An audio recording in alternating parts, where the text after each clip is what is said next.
Bonjour à tous et à toutes, ici Kurohano et aujourd'hui on se retrouve pour la correction du TP lié à l'épisode 5 de mes tutos C++ qui portait sur les fonctions et du coup on commence tout de suite. Je vais juste rappeler du coup c'était quoi l'énoncé du TP. Donc le TP c'était, il fallait créer un fichier d'entête avec 3 fonctions. Une fonction qui permettait de calculer l'hypoténuse, la longueur de l'hypoténuse d'un triangle rectangle, en suivant le théorème de Pythagore. Une deuxième fonction pour calculer l'ordonnée d'une fonction affine.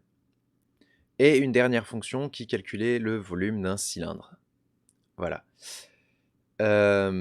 Normalement, les deux premières n'ont pas dû poser trop de soucis. Bon, il y en a une, c'est sûr, elle n'a pas dû poser de soucis, c'est celle pour calculer l'ordonnée d'une fonction affine. C'était, je pense, la plus simple. Les deux autres, elles font peut-être appel à quelque chose que j'ai mentionné dans l'épisode, mais du coup, on va aborder ça en faisant la correction. Donc, déjà, on va créer un nouveau projet. Donc, comme d'habitude, c'est non Qt Project et plain C++ application. Voilà. On va appeler ça TP fonction. Merde, c'est vrai, il n'y a pas d'espace. On ne peut pas mettre d'espace. TP fonction, voilà. Voilà, donc comme d'habitude, on a le programme Hello World qui est là. On s'en fout, on l'enlève. Donc déjà, première chose qu'on va faire, c'est donc créer le fichier d'entête. Alors, il y avait j'ai imposé le fait d'utiliser un fichier d'entête parce qu'on aurait pu créer la fonction genre au-dessus, là, ça peut poser de soucis. Moi, j'ai imposé le fait d'utiliser un en-tête pour vous y habituer. Après, vous aviez le choix entre tout mettre dans le fichier d'entête, donc le .h, ou mettre que les prototypes dans le .h et mettre les définitions des fonctions, c'est-à-dire vraiment définir ce qu'il y a dans la fonction, dans un autre fichier. Moi, je suis habitué plutôt à cette deuxième technique, mais si vous préférez, là pour ce TP-là, vu que les fonctions vont être très courtes, vous allez le voir, il n'y a peut-être pas besoin je vais y arriver. Il n'y a peut-être pas besoin de créer un deuxième fichier, donc on va faire ça. Donc, pour créer un fichier d'entête dans... C'est quelque chose que j'ai pas expliqué dans l'épisode, ça.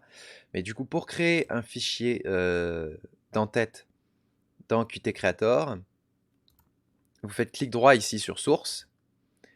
Vous faites... Alors, vous voyez là déjà qu'il y a un truc un peu bizarre, c'est qu'il y a des trucs partiellement, c'est partiellement traduit. Il y a des trucs traduits et d'autres non. C'est parce que Qt Creator est en open source et que, vu que le projet est en anglais à la base, des fois, quand il y a des traductions, quand il y a des mises à jour et des trucs comme ça, les traductions sautent. Mais on va faire add new ici, donc ajouter nouveau en français, si jamais vous l'avez en français. Je sais pas, peut-être que vous êtes sur une autre version que moi. Donc add new.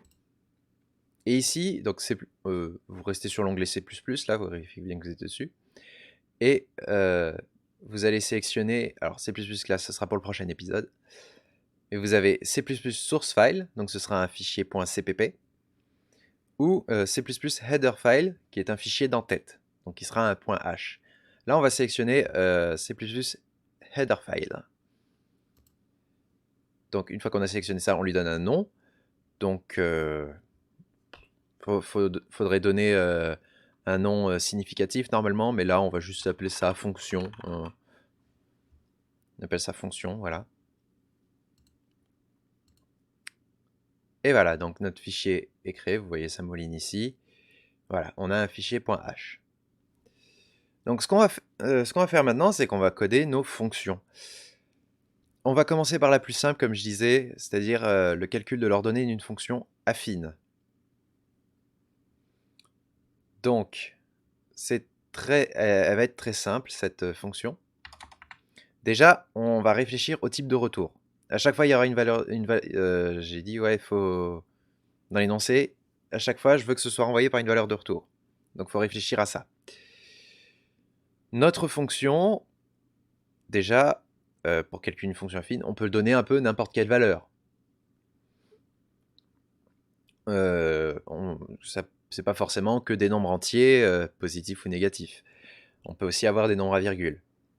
Donc dans l'idée, il nous faut un type déjà pour des nombres à virgule. Donc les types de nombres à virgule, si vous vous souvenez de l'épisode, c'était 2.5, si je dis pas de conneries.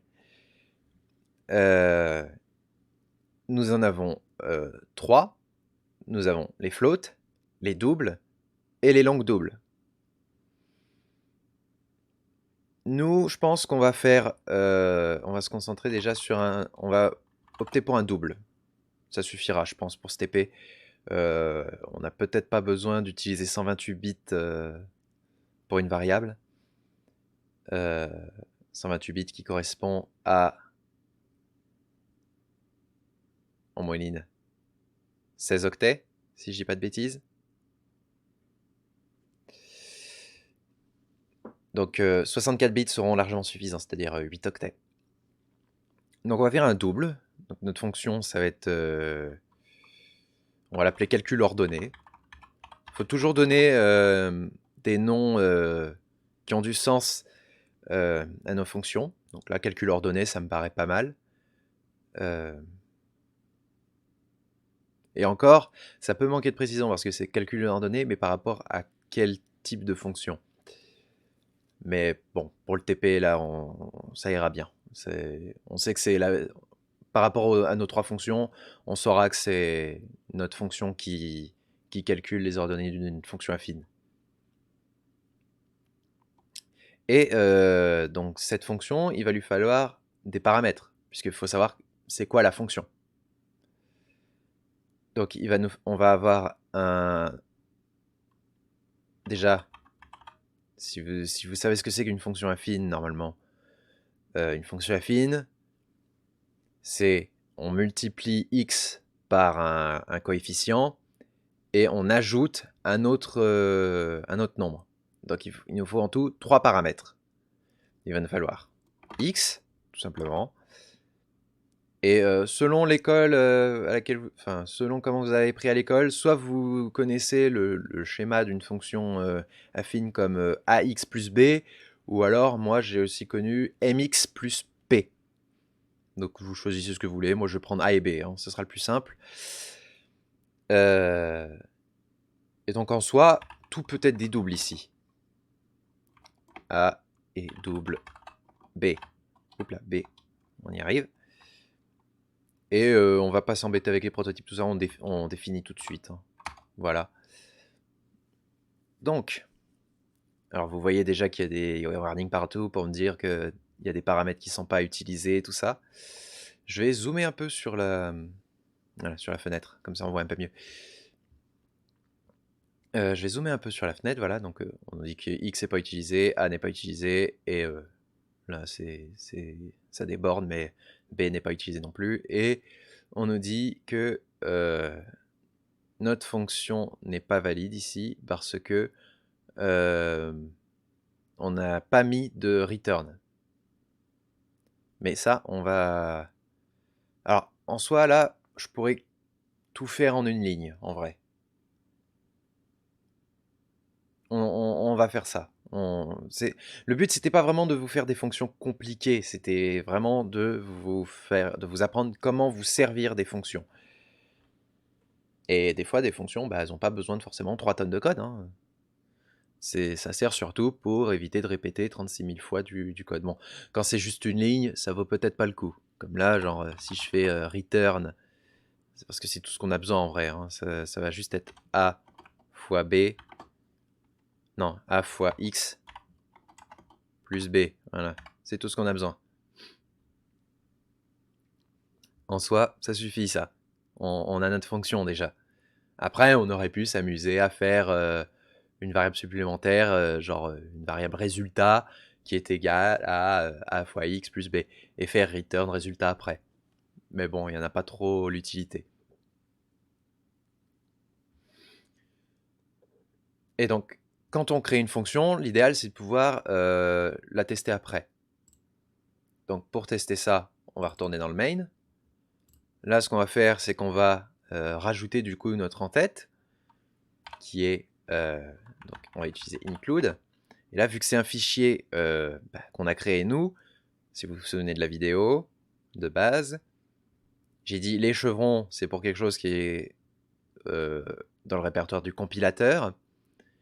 Et les guillemets doubles, c'est pour quelque chose qu'on a créé nous-mêmes, qui est dans le répertoire de notre projet.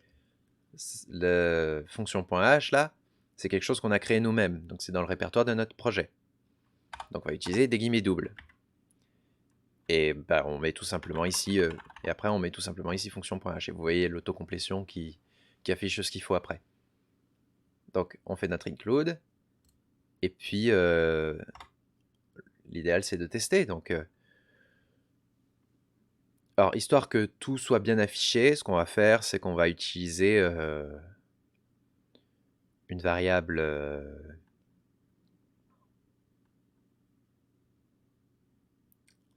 On va utiliser plusieurs variables pour tester ça. Et on va. Non, pas int, double. Parce qu'on peut tester tout ce qu'on veut.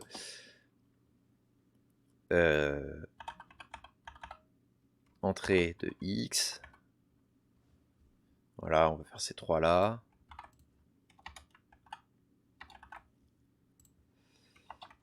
Entrée A. Et entrée B. Et en vrai, je vais faire l'inverse. Ici, je vais mettre x à la fin. Ça me paraît plus logique. Voilà. Et puis évidemment, après, on peut faire des trucs plus compliqués, hein, mais donc pour l'instant, on va faire. Je vais peut-être faire une coupure sur ça le temps que j'écrive.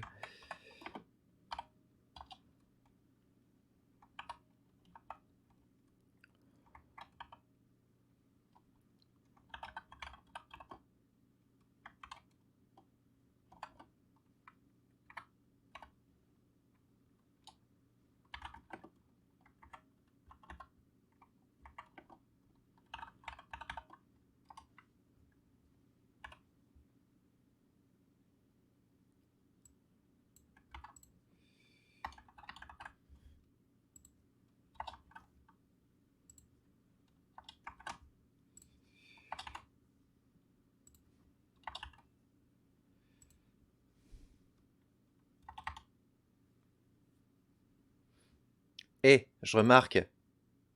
Non, c'est bon.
Voilà, c'est fait. Vous avez peut-être vu, au départ j'avais mis un accent, alors que je l'ai dit, les accents, ça marche pas très bien avec Windows. Euh, donc j'ai essayé de faire ça bien pour pouvoir tout tester. Et donc là, normalement, si je lance, j'ai pas fait de conneries, et on appelle notre fonction, donc, entrée A, on va essayer quelque chose de simple, hein. Genre 2, 5, et x, on va prendre 3, voilà. L'ordonnée de 2x plus 5, donc déjà ça remplace bien les bons nombres. Quand x est 3 égale à 3, tiens j'ai oublié un espace, et 11, on vérifie ça de tête. Donc 2 fois 3, 6, plus 5, 11, c'est bon. Après, normalement, il faudrait tester avec plusieurs trucs, hein, mais on peut tester, hein, c'est pareil. Hein, on peut toujours prendre 2, 5, puis prendre 10 en x. 25, est-ce que c'est bon? 2 fois 10, 20, plus 5, 25, voilà, c'est bon. Voilà, c'est testé. Donc ça, c'est notre première fonction. C'était la plus simple, faut le dire. Maintenant, on va attaquer notre fonction Pythagore. Donc, toujours une valeur de retour qui sera un double, puisque faut pouvoir lui fournir un peu toutes les valeurs qu'on veut. Et on va l'appeler tout simplement Pythagore. Voilà. Parce qu'en soi, c'est le théorème de Pythagore. Et donc, Pythagore, il nous faut... Donc, ça permet de calculer l'hypoténuse, et il nous faut les deux côtés d'un triangle rectangle. La longueur des deux côtés d'un triangle rectangle. Et c'est les côtés qui sont côtés de l'angle rectangle, justement. Donc, il nous faut ces deux côtés-là. Donc, il va y avoir deux paramètres, ce coup-ci, avec un double côté 1, voilà, j'ai pas d'idée. Et un double côté 2. Voilà, ça suffira. Et donc, sur cette fonction de Pythagore, je crois que c'est à peu près pareil, on pourrait le faire en une ligne.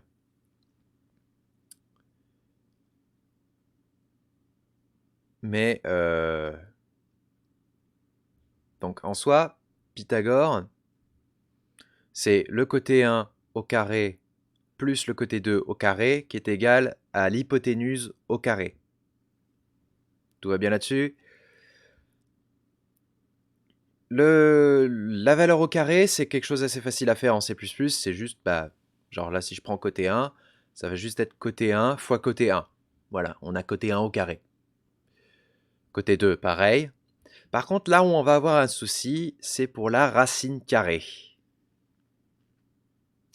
Parce que la racine carrée, là, on aura l'hypoténuse au carré, mais du coup, on n'aura pas la racine. Donc, il faudra la calculer. Alors, techniquement, je pense qu'on peut la calculer nous-mêmes, hein, mais on va pas se donner cette peine, on va faire quelque chose de plus simple. Et on va faire appel à une fonction inclus dans le C++, en faisant un include. Et là, ce coup-ci, on va utiliser des chevrons. On va utiliser des chevrons ce coup-ci. Et la bibliothèque à inclure, la librairie à inclure, c'est cmat. Voilà. Alors en soi, ça vient du C standard. Ça vient du C tout court, pas du C++. Mais comme le C++ est quasi intégralement rétrocompatible avec le C normal, ça marche. C'est vraiment pas grand-chose qui est pas compatible entre le C++ et le C normal. Mais les bibliothèques comme ça, en fait, avec les améliorations du C comme du C++, bah, du coup, tout est compatible. Donc cmat, on utilise. Et dans cette bibliothèque cmat, on a une fonction qui est déjà toute créée, qui s'appelle sqrt. Et sqrt, en anglais, c'est les initiales, enfin, c'est les deux lettres des deux mots qui signifient square root, soit racine carrée. Donc c'est exactement ce qu'on a besoin. Et donc là, maintenant qu'on a tout, il va nous alors, on pourrait tout faire en une ligne. Voilà, donc on peut utiliser très bien return, sqrt. C'est la racine carrée de côté 1 au carré, donc fois côté 1, plus côté 2 fois côté 2. Et si vous êtes si vous avez un peu de jugeote ou que vous avez de l'expérience dans un autre langage de programmation, vous allez peut-être me dire, bah, côté 1 et côté 1, là, c'est pas un peu redondant, il n'y a pas un truc qui permet de le faire. Alors, oui, mais on va pas l'utiliser pour ce truc-là, parce que c'est pas vraiment utile. On va peut-être l'utiliser après, je sais pas. Je sais pas. Mais en soi, oui, il existe une fonction qui s'appelle po, c'est puissance en français du coup, et où on met notre nombre, notre valeur, donc là ce sera côté 2, et la puissance à laquelle on veut la multiplier. Donc les puissances, hein, c'est carré, cube, tout ça. Donc en soi, on aurait pu utiliser po côté 2, virgule 2. Mais ça fait pas grande différence. Ça devient vraiment intéressant quand on commence à vraiment avoir beaucoup, enfin des grosses puissances. Mais voilà. Autrement, c'est pas très utile. Donc là, ça suffit. Là, normalement, du coup, on a la bonne fonction. Encore une fois, ça tient en une ligne, hein. C'est pas... Le but, c'est pas de faire des fonctions super longues. Là, pour le coup, Pythagore, ça servait à montrer qu'on avait besoin d'inclure la librairie math. Comment j'ai su que on devait inclure la librairie cmath? Et ben pour ça, je me suis servi d'Internet. Bon, en vrai, non. Ça, là je l'avais en tête, je le savais parce qu'avec l'expérience et tout ça. Mais si vous ne savez pas, vous pouvez vous servir d'Internet. Comme je l'ai dit dans la vidéo, il y a un site qui est très utile pour ça, qui s'appelle c++.com. Voilà, C++ référence. Et donc, quand vous êtes d'ici, en soi, bon, c'est en anglais, mais si vous cherchez, par exemple, je pense que ça doit marcher si vous cherchez en nombre entier. Voilà. Si vous cherchez, par exemple, square root, qui est racine carrée en anglais, vous pouvez trouver directement la fonction sqrt qui est ici, et trouver comment utiliser cette fonction, et même avec un exemple de comment ça s'utilise. Bon, là, c'est montré en C. C'est montré avec des librairies C tout court. Parce que à la base, ça vient du C.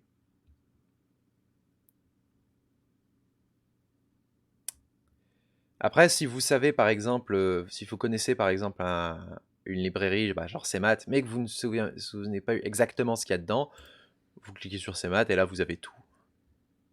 Donc, par exemple, on va retrouver Po, ici, dont j'ai parlé. Voilà.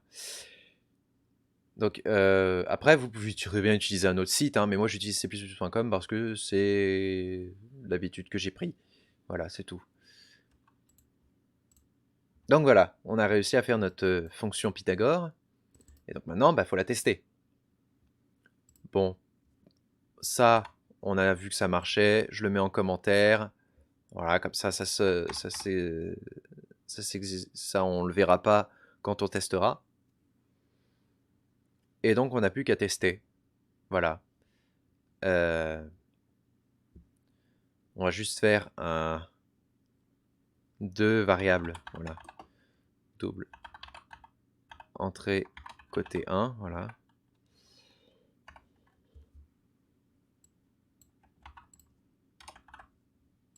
Entrée côté 2. Voilà.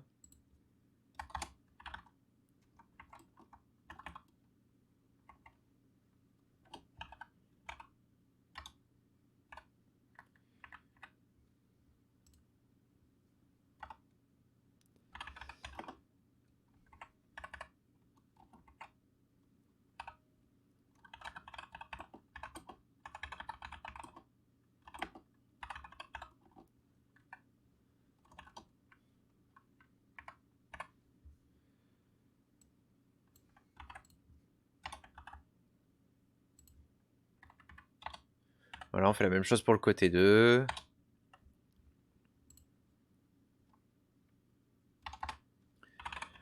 Et je vais faire un peu plus simple que tout à l'heure. Hein. Faut qu'on aille assez vite. Voilà. Oui. La longueur de l'hypoténuse est... Voilà. Et on met notre valeur.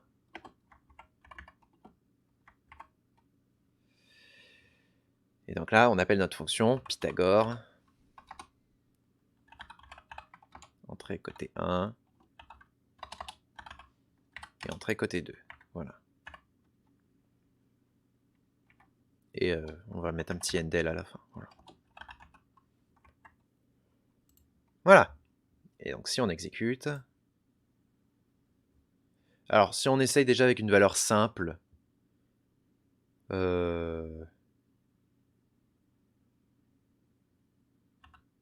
Bon, on va essayer 5 et 5, voilà par exemple. La longueur de l'hypoténuse est 7,07 quelque chose, voilà. Et c'est pour ça qu'on l'a fait en double. C'est parce que là, bah, la racine carrée, pour le coup, c'est ça. Je suis pas sûr que là, il y ait tous les détails. Je pense que on peut modifier la précision, mais ça, ce sera pour une prochaine vidéo, sans doute. Mais voilà.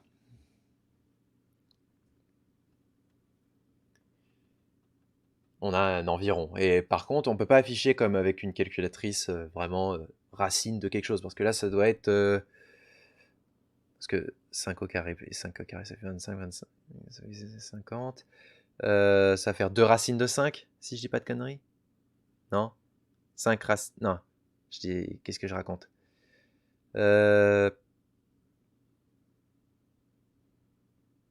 racines de 2, plutôt. Voilà. Ça va faire... Normalement, si je dis pas de bêtises, ça fait 5 racines de 2. Si je regarde avec la calculatrice, là, par exemple. Si je fais... Là, tenez des fonctions. Voilà. Si je fais 5 fois... il y a eu la racine là-dessus.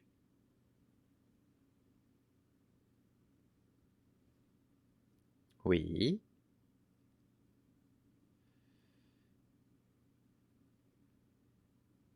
Vous me dites hein, si vous voyez la racine. Non, je déconne, c'est une vidéo.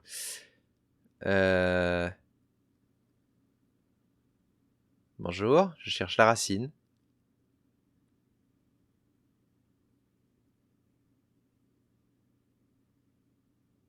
Sérieusement, il n'y a pas la racine carrée là? Non. Non. Bon, si vous savez pas... Non. C'est pas ça que je voulais. 5 fois... Non, mais non. Qu'est-ce qu'il me fait? Évidemment, là, je l'ai. 5 fois... Racine, non, de 2. Pas de... Mais non. Ah, c'est compliqué des fois.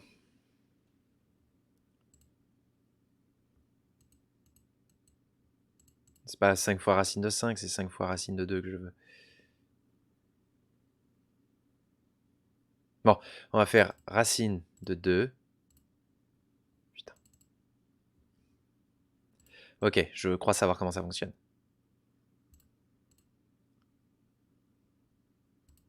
Voilà, c'est ça. 5 fois racine de 2, 7,071, machin bidule. C'est bon, on s'est pas trompé. C'est bien ça. Tout ça pour prouver que je m'étais pas trompé dans mon truc. Donc voilà. Je vais pas faire 36 000 essais, je pense qu'on a passé bien assez de temps. Je vais déjà foutre ça en commentaire. Et on arrive déjà à la dernière fonction qu'on a à faire, c'est-à-dire le volume d'un cylindre. Alors, le volume d'un cylindre, pour ceux qui ne savent pas, c'est la base, qui est un disque, fois la hauteur. Le volume d'un disque, c'est quoi? Ben, le volume d'un disque, alors un disque, c'est un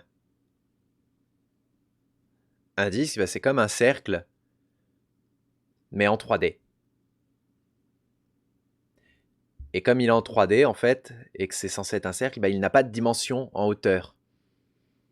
Donc on ne peut pas calculer son volume. Mais par contre, on peut calculer sa surface. Et si on calcule la surface d'un disque, qu'on la multiplie par la hauteur du cylindre, eh bien on a le volume du cylindre. Donc le volume du cylindre, c'est la surface du disque fois la hauteur. Eh bien on va faire ça. Donc comme toujours, on va créer la fonction déjà. Volume cylindre, ça me paraît bien comme nom. Et donc en paramètres, on va voir quoi? Déjà, il va nous falloir le rayon. On va avoir besoin du rayon du disque. Donc, on va prendre un double, hein, comme toujours. Double, rayon, disque. Et on va avoir besoin, bien sûr, de la hauteur du cylindre. Oui, non, c'était ça. Je cru que j'ai écrit n'importe quoi. Hauteur cylindre. Et donc à partir de là, on peut encore s'occuper. Mais donc déjà, il va nous là encore, on va pouvoir faire un truc en ligne. Hein. Donc déjà, il faut chercher à calculer la surface du disque avec le rayon de notre disque. Comment on calcule la surface d'un disque? C'est pied r carré. Alors, pour le carré, on a vu comment ça marchait. On peut tout simplement faire notre rayon fois lui-même. Ça suffit bien.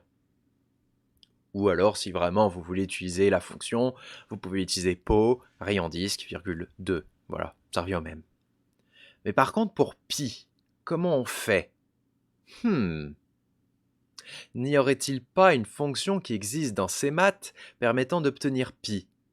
Alors bien sûr, on peut très bien mettre une valeur approchée de pi, genre 3,141, quelque chose, bidule. Le problème, c'est que ce ne sera pas assez précis. Comme j'avais l'air de le laisser penser avec mon jeu formidable, non pas du tout, la librairie CMath possède un nombre pi dedans. Alors c'est pas une fonction, il s'agit en fait de ce qu'on appelle une constante. Alors macro constante là, vous voyez. C'est quelque chose que je n'ai pas parlé dans les vidéos. Non, c'est pas là-dedans? Oh, c'est pas là-dedans. Ça m'étonne.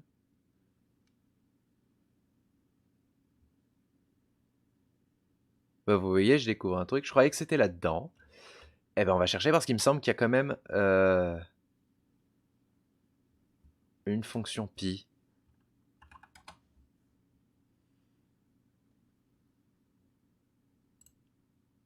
Alors, vous pouvez aussi naviguer sur les forums, hein, bien sûr. Non.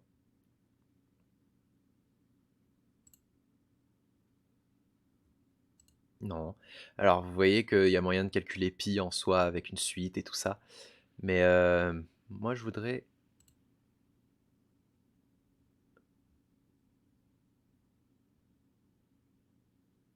Bah ouais, non, c'est ça le problème. Il me semblait pourtant qu'il y avait quelque chose pour pi. Parce que la sinus, ouais, moi jamais vu. Non, là, ils le définissent en brut, comme ça. Hmm. Eh bien, nous, ce qu'on va faire... J'aimerais bien trouver quand même un moyen.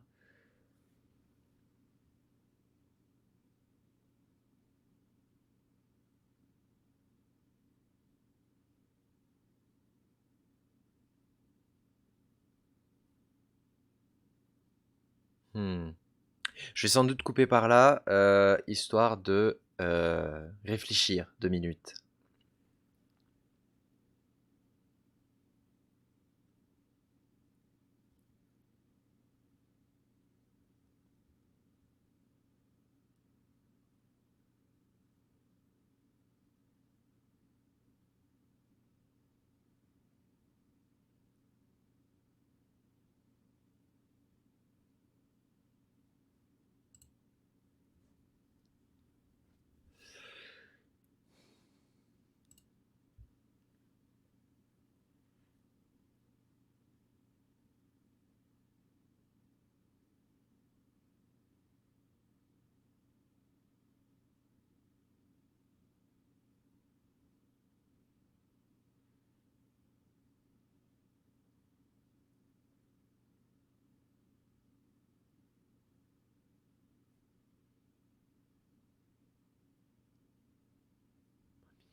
Ok, je pense savoir comment on fait. Alors, c'est pas vraiment dans le contexte du TP là. Alors, méthode simple, je vous le dis tout de suite.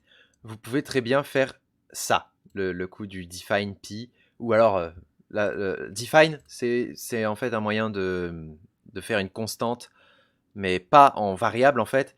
C'est au niveau du compilateur, en gros, quand vous faites un define, donc le nom et la valeur, ça va remplacer tout ce qui correspond euh, aux lettres que vous aurez mis là. Donc là, pi par exemple. Alors en principe, on met ces trucs-là en majuscule, mais là par exemple, c'est pi, ça va chercher dans le code partout où il y a écrit pi et ça va remplacer par la valeur que vous aurez mis. C'est pas recommandé d'utiliser, mais si vous voulez utiliser des trucs comme ça, vous pouvez. C'est au niveau de l'industrie, en fait, on a tendance à dire que faut pas utiliser de define. Il y a d'autres trucs qu'il faut pas utiliser, mais voilà.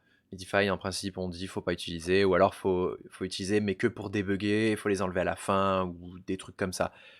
Faut pas les utiliser comme vraiment des constantes. Donc après, deuxième solution pour un truc toujours simple, c'est vous créer vraiment une variable pi que vous donnez cette valeur, genre 3,14 bidule. Après, vous pouvez donner genre avec beaucoup de précision, du style, vous prenez un long double exprès pour pi et vous prenez autant de décimales que vous pouvez et vous approcherez déjà la valeur. Moi, je vais opter pour une fonction en espérant que ça va marcher comme je veux. Je vais utiliser la fonction arccosinus. Donc ça fait appel à de la trigonométrie que moi je maîtrise, hein, mais si vous ne maîtrisez pas, voilà, n'utilisez pas. Mais en gros, je vais utiliser la fonction arccosinus, donc je vais lui mettre un paramètre. Et selon le paramètre que je vais lui mettre, je pourrai obtenir pi. Et normalement, c'est ce que je devrais avoir. Donc normalement, si j'utilise la fonction arccosinus et que je lui mets -1 en paramètre, j'obtiens pi. Voilà, pour faire simple. Donc c'est ce que je vais faire. Je vais faire acos de -1 fois. Ça m'évitera de définir une variable en fait.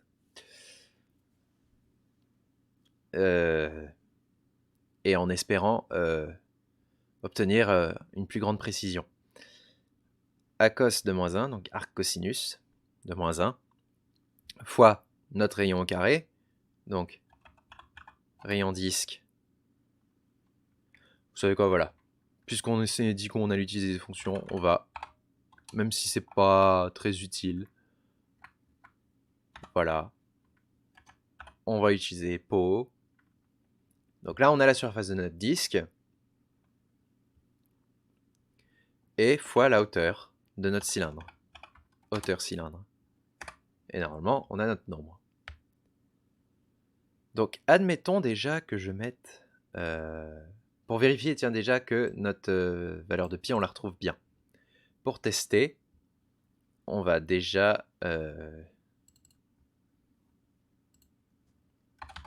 je vais déjà écrire toute la suite, là, voilà. On commence à être habitué.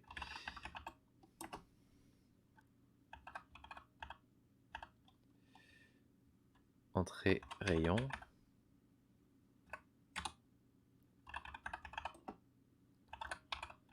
Entrée, hauteur.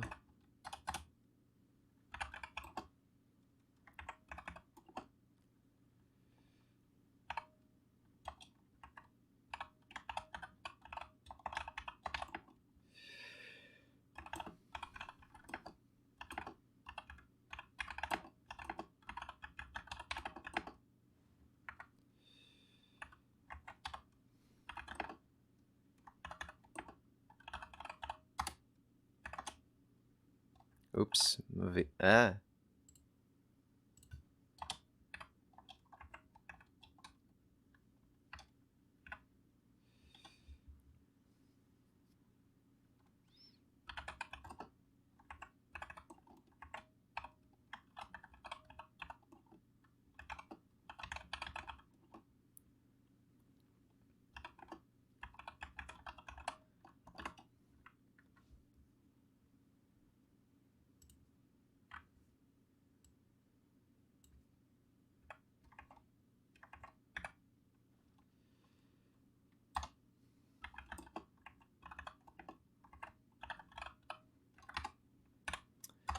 Voilà.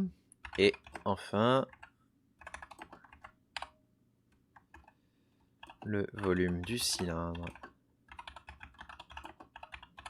Et on ne s'embête pas trop. Voilà, volume cylindre avec entrée rayon et entrée hauteur.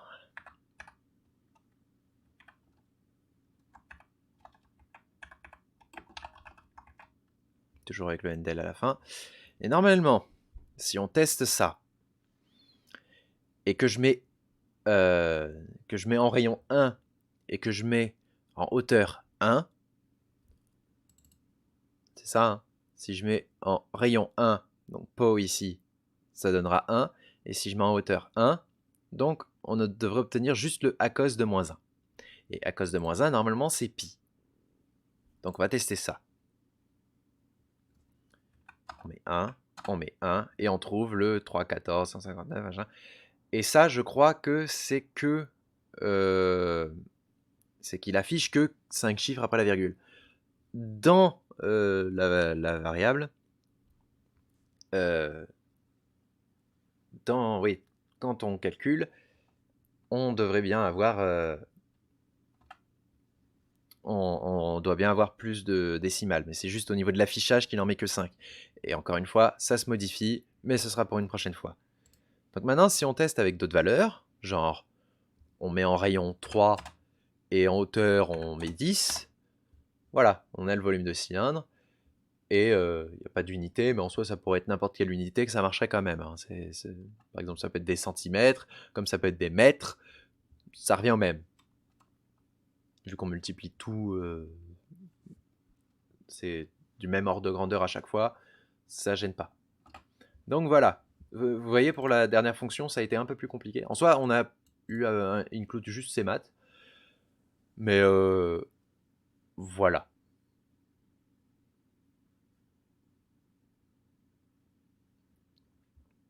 Et donc voilà, on va en avoir fini. Je sais pas, est-ce que je vous mettrai pas un nouveau petit TP, histoire que vous codiez une fonction vraiment utile, on va dire. Parce que là, en soi, vu que c'est des fonctions que d'une ligne, alors, on va dire, surtout genre volume cylindre, elle peut être utile en soi. Parce que par exemple, à cause de moins 1, on s'en souvient pas tous les jours. Hein. Mais c'est une fonction que d'une ligne. En soi, dans un programme, voilà, si vraiment il y a besoin de... Si vraiment il n'y a pas besoin de trop modifier ou quoi, il n'y a pas vraiment besoin d'une fonction.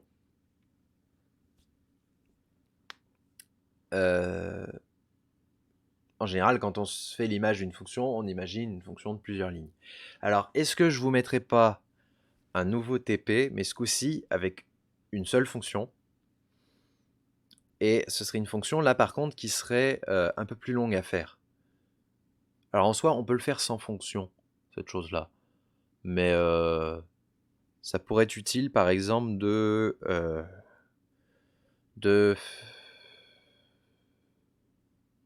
Bon, allez, on fait ça.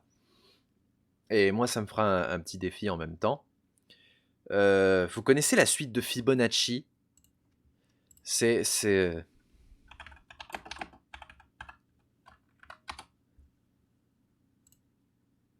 Voilà, la suite de Fibonacci. C'est un bon entraînement en général quand on code. C'est une suite d'entiers, alors, dont le premier terme est 0, le deuxième terme est 1, et puis après, les termes suivants, en fait, c'est l'addition des deux termes précédents. Donc, F2, là, vous voyez, c'est 1, parce qu'on a fait 0 plus 1 égale 1.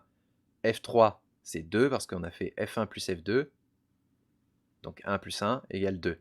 Et ça continue comme ça. F4, 1 plus 2 égale 3. F5, 2 plus 3 égale 5, etc. Donc ça se définit, voilà, comme je disais ici, le f de n correspond à f de n moins 1 plus f de n moins 2. Et c'est une suite qui est liée au nombre d'or, mais ça, pour l'instant, Ça, on s'en soucie pas trop. Ce qu'on va faire en termes de TP, c'est que vous allez me faire une fonction qui va prendre en paramètre le n là. Donc je veux obtenir un terme précis de la suite de Fibonacci. Donc on va voir ça en paramètre pour obtenir n'importe quel terme qu'on veut. Et je veux un deuxième paramètre qui ce coup-ci sera un booléen. Donc le premier terme, ça sera un entier. Le deuxième terme, ce sera un booléen. Et je veux qu'il serve à afficher à savoir si on veut afficher tous les nombres de la suite ou non. Donc, si le booléen n'est pas vrai, on n'affiche que le résultat. Et si le booléen est vrai, on affiche tous les nombres. Même si en soi, normalement, dans des fonctions et tout ça, on ne devrait pas vraiment faire d'affichage. Mais là, pour ce TP-là, on va dire que oui. Donc voilà, on va avoir une fonction comme ça qui... donc ça va faire intervenir tout ce qu'on a vu jusqu'à maintenant, parce que là, c'est vrai que les fonctions, elles sont pas vraiment fait intervenir tout ce qu'on a vu. C'est vraiment des trucs basiques, variables. Mais là, elles feront intervenir tous, enfin tout, pas tout, mais en tout cas un peu plus que de ce qu'on a vu jusqu'à maintenant. Par exemple, il va y avoir besoin de boucles dans notre truc. Il va y avoir besoin de boucles, et non, oui, si, il va bien y avoir tout ce qu'on a fait intervenir. Donc ouais, ça peut être sympa à faire. À tel point que je vais peut-être enregistrer la correction juste après cette vidéo, mais elle ne sortira que plus tard. Voilà. Donc on va dire, voilà, c'est le niveau expert du TP pour la fonction. C'est ça, vous me faites une fonction pour la suite de Fibonacci, et il faut qu'on puisse avoir le terme qu'on veut, et la possibilité d'afficher tous les termes ou que le terme qu'on veut. Genre si je demande le 9e terme de la suite de Fibonacci, faut qu'on puisse avoir que le 9e terme, ou alors tous les termes jusqu'au 9e terme. Et d'ailleurs, quand je dis 9e terme, c'est techniquement le 10e, mais F9, quoi, là dans l'exemple. Donc ça aussi, il faut prendre compte. La suite de Fibonacci commence à F0, pas F1. Voilà. Et du coup, faudra aussi vérifier que si on met f de moins 1, bah, faut pas que ça marche, quoi. Hein. Il faut pas que ça fasse planter le programme non plus. Donc voilà, faut y penser à ça aussi. Voilà. Donc on se retrouve, bah, si vous faites pas ce TP niveau expert, on se retrouve la prochaine fois. Je sais pas sur quoi. Probablement ma programmation perso. Ce sera peut-être pas un tuto. Et si vous décidez de vous attaquer au niveau expert, enfin expert, par rapport au TP d'aujourd'hui, c'est plus complexe, ouais. Mais c'est pas vraiment niveau expert non plus, vous êtes parfaitement capable de le faire avec les vidéos qu'on a fait. Hein. Et pour le coup, là, ça fera pas appel à des librairies que vous connaissez pas, qu'il faut chercher sur Internet et tout ça. La seule chose dont vous avez besoin potentiellement, c'est cette page Wikipédia que je vous montre. Voilà. C'est tout. Mais si vous voulez faire ce TP-là, eh ben on se retrouvera dans la correction de ce TP-là. Voilà. À la prochaine!